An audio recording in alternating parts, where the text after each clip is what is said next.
어저께 박근혜 대통령이 말이에요. 역사책 문재인을 만났어. 문재인하고 이제 만났는데 원래 이제까지 모든 정권은 영수회담이라는 걸 했어. 야당 대표하고 그 대통령이 만나서 그래서 노무현도 말도 안 통하는 박근혜를 만나서 영수회담 해주고 그랬단 말이야.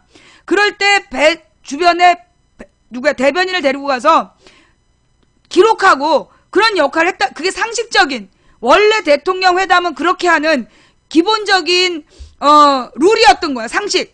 그런데 박근혜가 적지도 마라 녹음도 하지 마라면서 신경질 낸 거 아니야. 청와대가 그런 곳이 아니라고. 여기서 이 말이 오늘 막 회자가 됐대요. 그게 왜 그러느냐. 이게 누구 노태우 김영삼 김대중 노무현 그리고 이명박까지 그 25년 동안에 청와대에선 그렇게 했어. 그런데 박근혜가 청와대가 그런 곳이 아니라고. 이종걸이 저 대변인을 못 들어오게 하니까 그럼 이거 휴대폰으로 녹음해도 되냐고 물어본 거야. 그걸 또 왜 물어봐. 그냥 녹음하면 되지. 그냥 물어보니까 박근혜가 청와대가 그런 데가 아니라고 정색을 하면서 화를 냈다는 거야. 박근혜가 생각하는 청와대는 언제적 청와대? 박정희 청와대. 내가 오늘요 뭘 느꼈느냐 하면 이번에 국정교과서가 정말 박정희의 무덤이 되겠구나. 박근혜는 지네 아버지 명예회복을 하려고 국정교과서를 밀어붙였는데 봐봐. 오늘 내가 이거 하면서 거의 안 틀렸어. 내 생각에 거의 안 틀렸거든. 이거 하나님이 직접 쓰신 거야. 하나님이 날 도와주신 거야. 그럼 하나님이 날 도와주신 이유가 뭐야? 근데 여러분 이거 딱 보고 나니까 박정희에 대한 느낌이 어때요? 박근혜가 왜 국정교과서 하려는지 알겠고 박정희에 대해서 정말 화가 나시죠? 그죠? 그치? 아니야? 내가 볼 때 오늘 방송에서 내가 느낀 거 뭐냐? 결론적으로 어머 이거 박근혜가 이거 국정교과서 때문에 지 아버지 부관 참시하겠구나. 예. 그 박정희에 대해서 모든 그 비리가 오늘 역사적으로 증명된 거 아니야. 뭐 산업화 1세대에게 그런 소리 해보세요. 님 맞아 죽어요. 많은 산업화 1세대가 박정희 반대운동 했던 건 아시죠? 전태일이 분신하고 노동운동하고 자기가 무슨 산업화 1세대인 것처럼 예 그러다 님이 맞아 죽어요. 노동자들한테. 예 그죠? 자 한번 읽어보니까 베트남 전쟁에 뺐네. 빠졌네. 네. 자 그 딱 보니까 내가 볼 때는 이거 박근혜가 국정교과서를 밀어붙이면 나는 박정희에 대한 비리가 다 드러날 것 같아요. 오늘 되게 이상한 얘기 들었어요. 오늘 내가 몰랐던 얘기. 무슨 얘기냐면 박정희가 이제 옛날에 이거는 같이 들어봐야 돼. 이거는 같이 들어봐야 돼.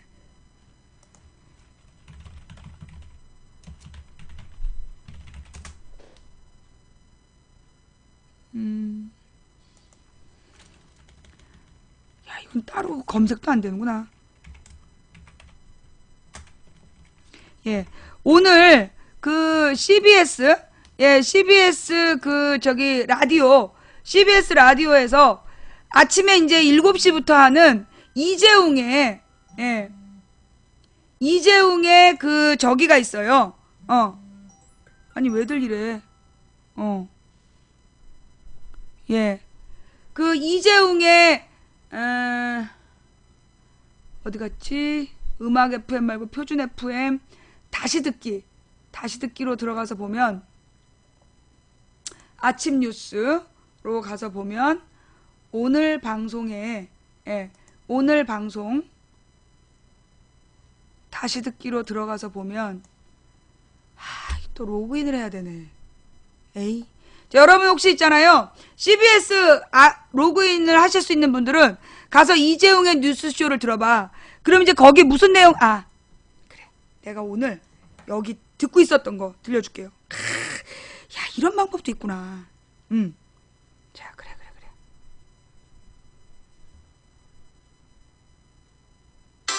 역사교과서 국정화에 대한 반발이 커지면서 집필진 구성조차 어려워지는 등 역풍이 거세지고 있습니다. 특히 수도권을 중심으로 반대 여론이 확산되자 새누리당 수도권 지역 의원들의 불만이 커지고 있습니다. 전투기 사업 부실 파문에 이어 외교와 국방수뇌부가 최근 중요 현안에 갈팡질팡하는 모습을 보이면서 외교안보팀을 쇄신해야 한다는 의견이 확산되고 있습니다. 조희팔의 핵심 측근인 배상혁이 수배 7년 만에 검거돼 경찰 수사가 활기를 띨 전망입니다. 남북 이산가족 1차 상봉이 어제 마무리된 데 이어 2차 상봉이 내일부터 금강산에서 진행됩니다. 이상은 이 시간 주요 뉴스입니다. 네, 여러분 안녕하십니까. CBS 아침 뉴스 진행의 문영기입니다. 오늘 첫 소식입니다. 박근혜 대통령과 여야 지도부가 어제 청와대 회동을 가졌지만 역사교과서 국정화 등에 대한 인식 차이만 확인한 채 성과 없이 마무리됐습니다. 정영철 기자입니다. 이번 회동은 7개월 만에 어렵사리 이뤄졌지만 아무런 결실을 맺지 못했습니다. 박근혜 대통령과 여당은 현행 역사교과서가 편향됐다는 주장이 대부분 사실과 다른 것으로 나타났지만 기존 입장을 굽히지 않았습니다. 김성우 청와대 홍보수석입니다. 정치적인 문제로 변질되는 점에 대해서 안타까움을 표명했으며 올바르고 자랑스러운 역사교과서가 필요하다는 점을 강조했습니다. 역사교과서 문제뿐 아니라 서비스산업발전법 등 경제 관련 법안을 놓고도 서로가 기존 입장만 되풀이했습니다. 그래서 이번 회동은 내년 총선을 앞두고 정치권이 충돌할 지점을 확인하는 자리였다는 평가가 나옵니다. 역사교과서뿐 아니라 전월세 대책과 경제민주화 등에서도 전혀 소득을 얻지 못한 야당은 오늘 박 대통령에 대한 규탄대회를 열기로 했습니다. 새정치민주연합 박수현 원내대변인입니다. 변화가 없는 청와대의 국정교과서 방침과 역사인식에 대한 규탄, 그렇게 많은 이야기를 나누었던 민생 과제에 대해서 한마디 응답도 없었던 것에 대해서 여당도 역사교과서 전국에서 벗어나기 위해 야당을 향해 역공을 취할 태세입니다. 야당이 법안 처리를 지연시키며 경제 회복에 발목을 잡고 있다는 김무성 대표의 비판이 첫 신호탄으로 보입니다. CBS 뉴스 정영철입니다. 역사교과서 국정화에 대한 반대 여론이 수도권을 중심으로 빠르게 확산되면서 총선을 불과 6개월여 앞둔 새누리당 수도권 의원들의 불만이 커지고 있습니다. 김진수 기자입니다. CBS가 여론조사 전문업체 리얼미터에 의뢰해 지난 20일 실시한 여론조사에서 역사교과서 국정화 찬성은 41.7%, 반대는 52.7%로 나타났습니다. 지난 2일과 13일 조사에서는 찬반 양론이 팽팽했지만 불과 일주일 만에 반대 의견이 11%포인트나 앞선 것입니다. 특히 수도권의 경우 반대 의견이 20%포인트 이상 압도적으로 높았습니다. 비슷한 시기 실시된 다른 여론조사에서도 반대 의견이 월등히 높게 나타났습니다. 지난 12일 교육부의 국정화 발표 이후 여권 전체가 색깔론까지 동원해 대대적으로 여론전을 폈지만 오히려 반대 여론이 높아진 것으로 여권으로서는 난감할 수밖에 없는 상황입니다. 리얼미터 이택수 대표입니다. 중도층이 상당 부분 반대쪽으로 돌아선 것 같습니다. 자체적으로 총선 조사를 했다면 점점 불리하게 나오는 지표를 받았을 것입니다. 때문에 상당수 새누리당 수도권 의원들이 전전긍긍하고 있는 실정입니다. 김용태 의원입니다. 걱정들 하고 있는 건 사실이고요. 역사교과서 문제가 내년 총선에 영향을 미치는 것뿐만 아니라 중차대한 문제이기 때문에 정말 제대로 된 공론화 과정이 필요하다라는 여러 의견들을 들었습니다. 이에 따라 국정화 반대 여론이 더욱 높아질 경우 공개 반대에 나서는 의원 수가 더 많아지며 집단 행동에 나설 가능성도 배제할 수 없습니다. 한편 리얼미터 여론조사는 전국의 19세 이상 남녀 1000명을 대상으로 전화 임의 걸기 방식으로 실시됐으며 95% 신뢰 수준의 표본 오차는 플러스 마이너스 3.10%포인트입니다. CBS 뉴스 임진수입니다. 이달 말 역사학계가 국정교과서 반대 총궐기에 나설 예정이어서 교과서를 둘러싼 갈등이 최고조에 이를 것으로 보입니다. 조성진 기자입니다. 전국의 역사학자들이 국정교과서 반대 총궐기 대회에 나설 전망입니다. 오는 30일과 31일 서울대에서 열리는 전국 역사학대회를 통해서입니다. 부산대 양정현 역사교육과 교수입니다. 역사학 관련 학회가 거의 대부분 여기에 참여를 하죠. 전체적으로 역사학계에서 의견 표명이 있겠죠. 이미 서울대 등 전국 66개 대학 교수 580여 명을 포함해 2천여 명의 연구자들이 집필 거부를 선언한 상태.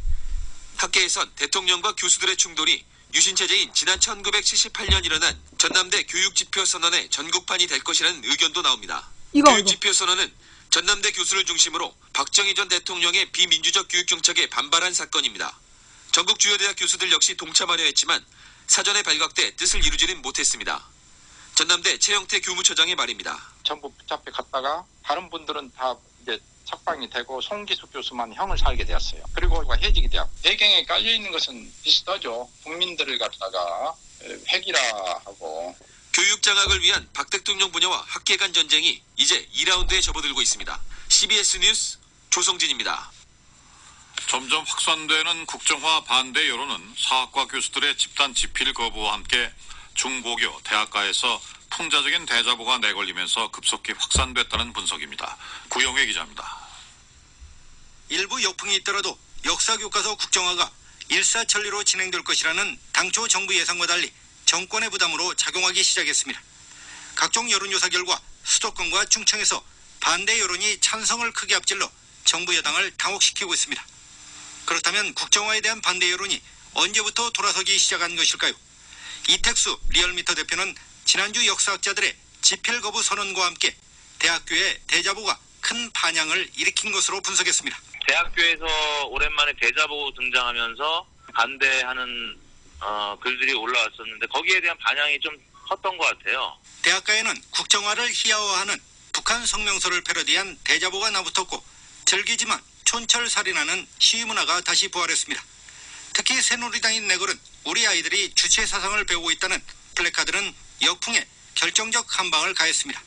의제와 전략그룹 더모아 윤태권 정치분석실장입니다. 그 새누리당이 우리 아이들이 주체 사상을 배우고 있습니다. 그 플래카드를 걸었잖아요. 그 플래카드가 이제 너무 과도하다 이런 인상을 준 것 같습니다. 하지만 무엇보다 이념 편향으로 승부수를 걸었던 정부 여당 전략이 박근혜 대통령과 김무성 대표의 친일 독재 미화 프레임에 갇혀버렸다는 지적도 나오고 있습니다. CBS 뉴스 구용입니다. 1차 이산가족 상봉 행사가 순조롭게 마무리됨에 따라 2차 상봉에 참가할 남측 상봉단 255명이 오늘 오후 속초에 집결한 뒤 내일 오전 금강산으로 떠납니다. 이산가족들은 내일 오후 3시 단체 상봉을 시작으로 2박 3일 동안 북측의 가족들을 만날 예정입니다. 한국형 전투기 사업 부실 파문에 이어서 외교 국방의 수장들까지 오락가락 행보로 난맥상이 커지면서 외교 안보팀 쇄신론이 시끄러지고 있습니다. 홍재프 기자입니다. 나카타니겐 일본 방위상은 어제 한일 국방장관 회담 내용의 일부를 비공개하자는 합의는 없었다고 밝혔습니다. 이게 무슨 얘기냐면 한일 그 방위 주체 회의를 했는데 그 내용에서 일본군 자위대가 북한의 유사시에 북한에 진입하겠다 그런 발표를 공식적으로 발표를 했어. 한일 방위 무슨 회담을 했는데 그 내용에 대해서 우리 국방부는 입 싹 닫고 있고 일본 쪽에서 공개를 해버린 거야. 북한에 문제가 생기면 자기네 자위대가 들어가겠다. 근데 이제 그러면 우리 국방부는 왜 그동안 침묵했냐? 무슨 얘기냐? 북한에 왜 일본이 자위대가 들어가냐? 그러면서 막 비판이 들어온 거야. 그러니까 얘 국방부가 이제 그저께인가 뭐라고 변명을 했냐면 원래 이걸 비공개로 하기로 했다. 비공개로 하기로 합의해놨는데 갑자기 일본에서 공개를 한 거다. 그러면서 자기네들이 숨길 의미는 없었다라고 얘기를 했는데 일본에서 그런 합의는 없었다라고 얘기를 한 거야. 또 거짓말한 거야, 또 거짓말. 앞서 나카타니 방위상은 한국의 주권은 휴전선 남쪽에 한정된다는 취지의 언급으로 문제가 됐습니다. 이에 국방부는 한미일 3국이 협력해 나가야 한다는 발언만 공개하기로 했는데 일본이 이를 어겼다고 해명한 상태였습니다. 김민석 대변인입니다. 아마 그것은 그 협상하는 담당 부서에서 꼭 필요한 내용만 하겠다고 그렇게 합의를 한 모양입니다. 이로써 국방부는 일본의 뒤통수를 맞았다는 질타에 이어 거짓말 논란까지 또함께 됐습니다. 더 큰 문제는 정부가 일본 자위대의 한반도 진출에 대해 이미 한 발 물러선 꼴이 됐다는 것입니다. 우리 요청이나 동의 없이는 용인하지 않겠다는 게 그동안의 일관된 입장이었는데 한미일이 협의하겠다는 것은 다른 해석의 여지를 남기기 때문입니다. 이런 가운데 윤병세 외교장관의 말바꾸기 논란은 해프닝으로 끝났지만 가벼운 언사와 안이한 현실 인식이 다시 들춰지는 계기가 됐습니다. 청와대는 지난 주말 한미 정상회담에서 한국형 전투기 사업 기술 이전이 좌절되자 주철기 외교안보 수석 경질로 수습하려 했습니다. 하지만 오히려 정상회담 성과가 외화 내빈이란 비판과 함께 외교안보팀 전면 개편론으로 확산되고 있습니다. CBS 뉴스 홍재표입니다. 내가 이 프로는요. 아침에 7시부터 7시 반까지 30분 동안 하는 프로인데 이 아주 압축적으로 중요 이슈들을 다뤄주고 이 이재용이라는 사람이 굉장히 그 날카로운 시각을 갖고 있는 것 같아요.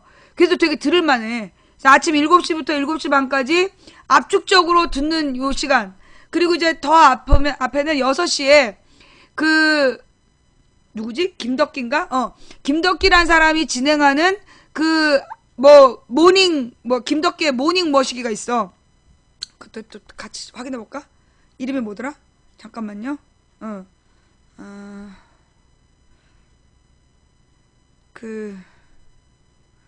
뉴스로 여는 아침 김덕기입니다. 여길 들어가면 고발뉴스에서도 활동하고 미디어오늘에서도 활동했던 민동기라는 시사 평론가가 있는데 그 사람이 이제 밤새 나온 모든 주요 뉴스를 10분에 딱 정리해줘요. 그래서 그 프로도 그 코너도 되게 들을만하고 다 못 듣겠다 싶으면 CBS에 들어가서 다시 듣기를 들어가잖아요. 인터넷 CBS 앱을 다운받아가지고 다시 듣기를 들어가면 다시 듣기에서 표준 FM으로 가가지고 그 김덕기 프로에서 민동기 코너 10분 듣고 그 다음에 이재용의 아침 뉴스 앞부분 한 15분 정도 들으면 25분 만에 꿰뚫을 수 있어. 25분 동안에 그 25분 동안에 주요한 이슈에 대해서 되게 빠르고 간편하게 정리해주기 때문에 뉴스를 다 볼 수 없는 사람은 요 코너를 이용하라. 뭐요? CBS 레인보우 앱을 다운받고 다시 듣기로 들어가서 맨 첫 번째 하는 김덕기 프로에서 민동기의 뉴스 브리핑 그리고 잠시만요. 정확한 명칭은 민동기란 이름 없고 밤새 뉴스와 조간이라는 게 그 민동기란 사람이 10개 뉴스, 9개 뉴스를 다 정리해갖고 브리핑해 주는 거야. 그 코너. 그 다음에 이재용의 아침 뉴스, 들으시면 좋고. 그 다음에 이제 이 CBS, 김현정 뉴스쇼에서는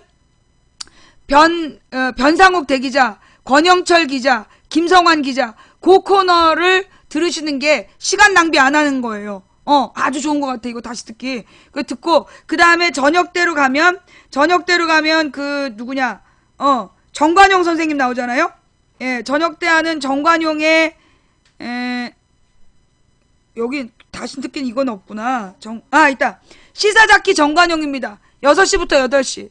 예, 그 프로를 들으시고, 8시에 딱 손석희 뉴스를 보시면, 깔끔하게, 좋은 관점에, 예.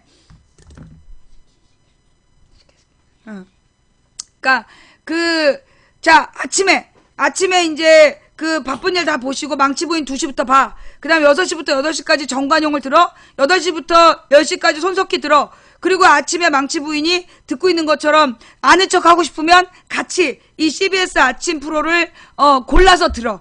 그러면 우리 여러분들의 시사에 대한 내공이 점점 깊어지실 거예요. 자, 이렇게 해서, 오늘 제가 하고 싶었던 중요한 이야기. 지금 박근혜는요, 지난주에, 10월 첫째 주에, 첫째 주에서 첫째 주지, 미국 간다고 쌩 난리를 피우면서 갔어요. 가가지고 대대적으로 사열을 받았네, 어쨌네, 그렇게 쌩쇼를 하더니만, 그 비싼 돈을 주고 사는 F-35, 너무너무 비싼 F-35를 사오면서 모두 요구를 못해. 그 F-35에 대해서 핵심 기술 이전을 처음에 걔네들이 미끼로 걸었는데, 그 미끼를 딱 믿고서는, 도로 사겠다고 그런 거, 비싼 값에. 근데 지금 미국에서 F-35 가격을 또 올리겠대. 더 올린대. 우리 계약한 것보다 가격은 더 올리겠다는데, 우리는 핵심 기술 이전도 못 받으면서, 다른 나라는 안 사는 비싼 전투기를 우리가 사야 된다라는 거. 그러면서 지금 일본의 자위대가 여차하면 한반도에 진출하겠다. 그러면서 지금 자위대가 북한 땅을 차지하겠다는 거야. 그럼 우리는 통일을 못해. 그럼 우리는 대륙으로 가는 길을 뺏기는 거야. 우리가 북한하고 통일을 해야 우리 남한에서 막힘없이 대륙으로 통하는 건데, 일본이 북한을 차지하고 앉아있으면 우리는 어떻게 되는 거야? 이거는 대륙으로 가는 길을 잃고 도리어 일본에 또 식민지가 되는 거나 마찬가지라고. 그런데 지금 우리 정부에서, 박근혜 정부에서 일본의 자위대 파병에 대해서 효과적으로 막으려는 어떤 노력도 안 했다는 거야, 지금. 우리 정부에 허락 없이 안 온다. 그게 뻥이라는 게 밝혀진 거야. 일본 자위대가 북한 땅으로 들어가려면 우리 정부의 동의를 얻어야 된다라고 우리 정부가 주장해 왔는데 그게 뻥이라는 게 들통이 난 거야. 미국에서 비싼 전투기를 산 이유가 한미일 군사동맹으로 북한을 저지한다더니 씨발 그게 아니었던 거지. 우리는 돈은 돈대로 미국의 전투기 산다고 뺏기고 일본이 일본대로 북한 차지한다고 지랄이고 그 우리 정부에 뭐 했냐고. 거기다가 지금 이 미세먼지가 너무 심하다고 황사 마스크 쓰고 다니라고 심장에까지 나쁜 영향을 미치는 초극 미세먼지라고 쌩 난리가 났어. 프레시안에 박근혜 대통령 마음 놓고 숨 좀 쉽시다라는 기사가 있어요. 그거 좀 찾아와 봐봐. 거기 보면 실제로 지금 미세먼지가요. 여러분 지금 뉴스에서 다 뭐라 그래. 중국에서 날아온 미세먼지와 우리나라 안개가 문제다라고 계속 보도했죠. 거짓말이래. 지금 미세먼지가 중국에서 날아오는 것 때문이라는 게 거짓말이라고. 이게 이미 많은 그린피스를 비롯해서 세계 환경운동가들이 얘기하기를 중국의 영향은 40%, 60%는 우리나라 영향이라는 거야. 우리나라에서 미세먼지가 발생하고 있다. 미세먼지 60%는 우리나라에서 발생하고 있다. 그 기사 찾아와 보세요. 처음 봤어 나도. 뭐 때문이냐? 석탄 화력발전소. 석탄을 떼는 화력발전소가 그 미세먼지의 주범이래요. 석탄 화력발전소가 미세먼지의 주범인데 그걸 박근혜가 알면서도 몇 개 더 짓기로 했다네. 지금 이명박 박근혜가 이 석탄 화력발전소 몇 개 더 짓겠다고 지금 진행되고 있다는 거야. 또 경유 자동차가 특히 오래된 경유 자동차가 미세먼지의 또 한 축이라는데 우리나라 오래된 경유 자동차에 대한 제대로 된 규제가 없다는 거야. 그리고 이 자동차 회사들한테 배기가스를 좀 더 줄일 수 있도록 강제하는 그런 규정을 만들어야 되는데 우리는 그런 것도 없었다는 거야.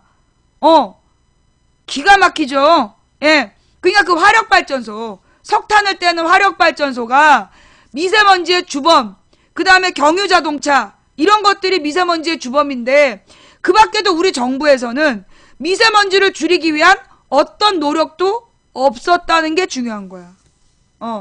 정부 차원에서 그 다음에 또 하나. 지금 중국으로부터 원인이라고 계속 주장하고 있어. 근데 우리 정부 지금 뭐 하고 있어요? 어제 문재인한테 따졌잖아. 한중 FTA 왜 추인 안 해주냐고. 아니 한중 FTA를 무조건 추인하라고 얘기할 게 아니라 중국에다가 미세먼지 재발 방지 약속이라도 좀 받아와야 되는 거 아니냐.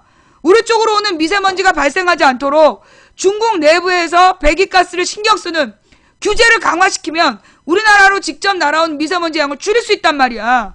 무조건 한중 FTA 비준한 뒤에 사인하라고 협박만 할 게 아니라 중국에다 그런 당당한 요구를 해야 될 거 아니야.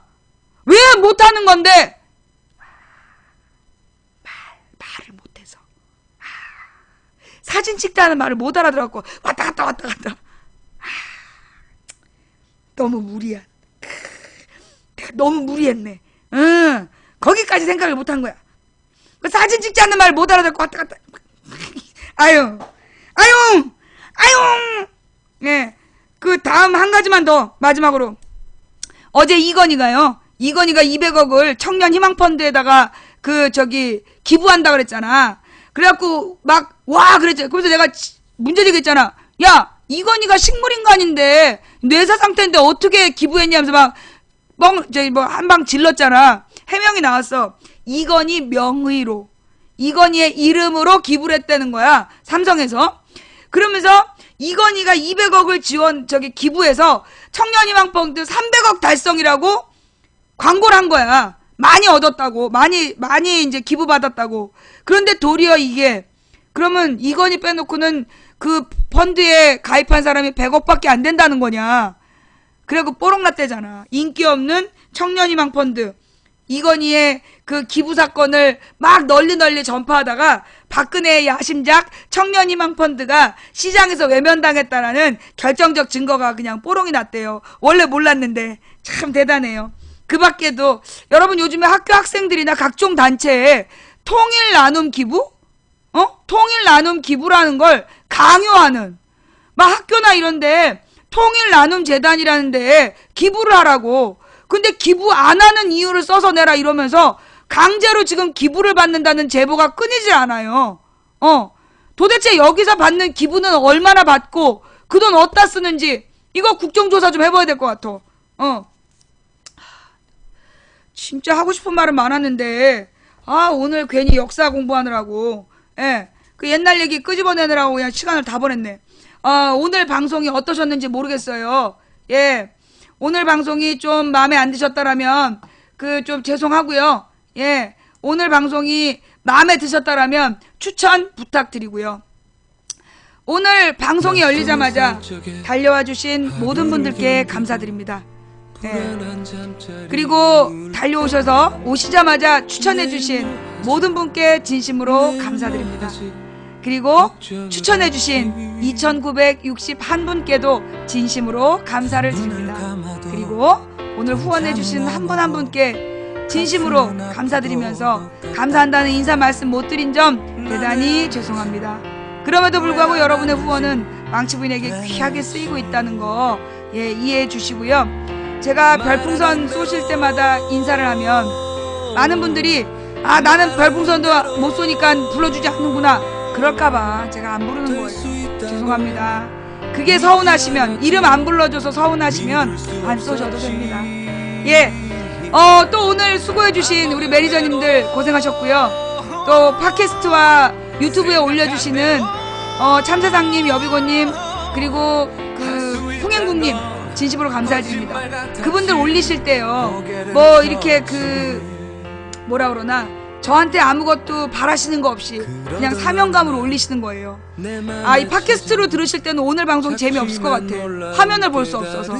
예, 팟캐스트로 들으시는 분들은요, 유튜브 영상을 보시면서 하시거나 아니면 망치부인 방송국을 방문하셔서 공직을 첫 번째 거 망치부인이 바라보는 근현대사 그 메모장을 보시면서 방송 들으시면 좋을 것 같습니다. 팟캐스트나 유튜브로 들어주시는 것도 대단히 감사합니다.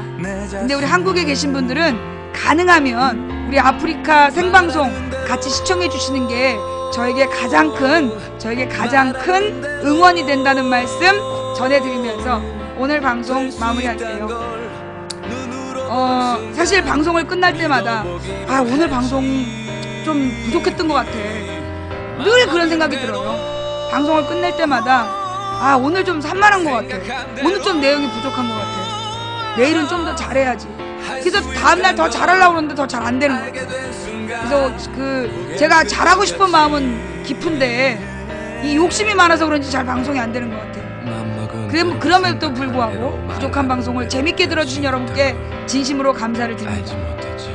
사실 그렇잖아요. 사람을 사랑하게 되면, 누군가를 사랑하게 되면 그의 모든 부족한 면까지도 사랑스럽게 보인다고. 저의 부족한 방송을 이렇게 기쁘게 들어주시는 건 여러분이 저를 아껴주시기 때문이겠죠. 아마도 그것은 제가 뭐 대단히 이쁘거나 내용이 좋아서가 아니라 제가 바라는 바, 상식이 통한 합리적인 민주사회에서 가난해도 행복한 서민이고 싶다는 그 꿈, 거기 동의하시면서 같이 꿈꾸시는 분들이라서 그러시겠지요. 감사합니다. 한 사람이 꾸는 꿈은 꿈일 뿐이지만 100인이 꾸고 만인이 꾸면 현실이 된다. 된다고 믿든 안 된다고 믿든 당신의 믿음대로 될 것이다. 우리가 가는 길은 어차피 쉽고 편안한 갈만한 길이라서 가는 것이 아니라 가야 할 길이라서 간다.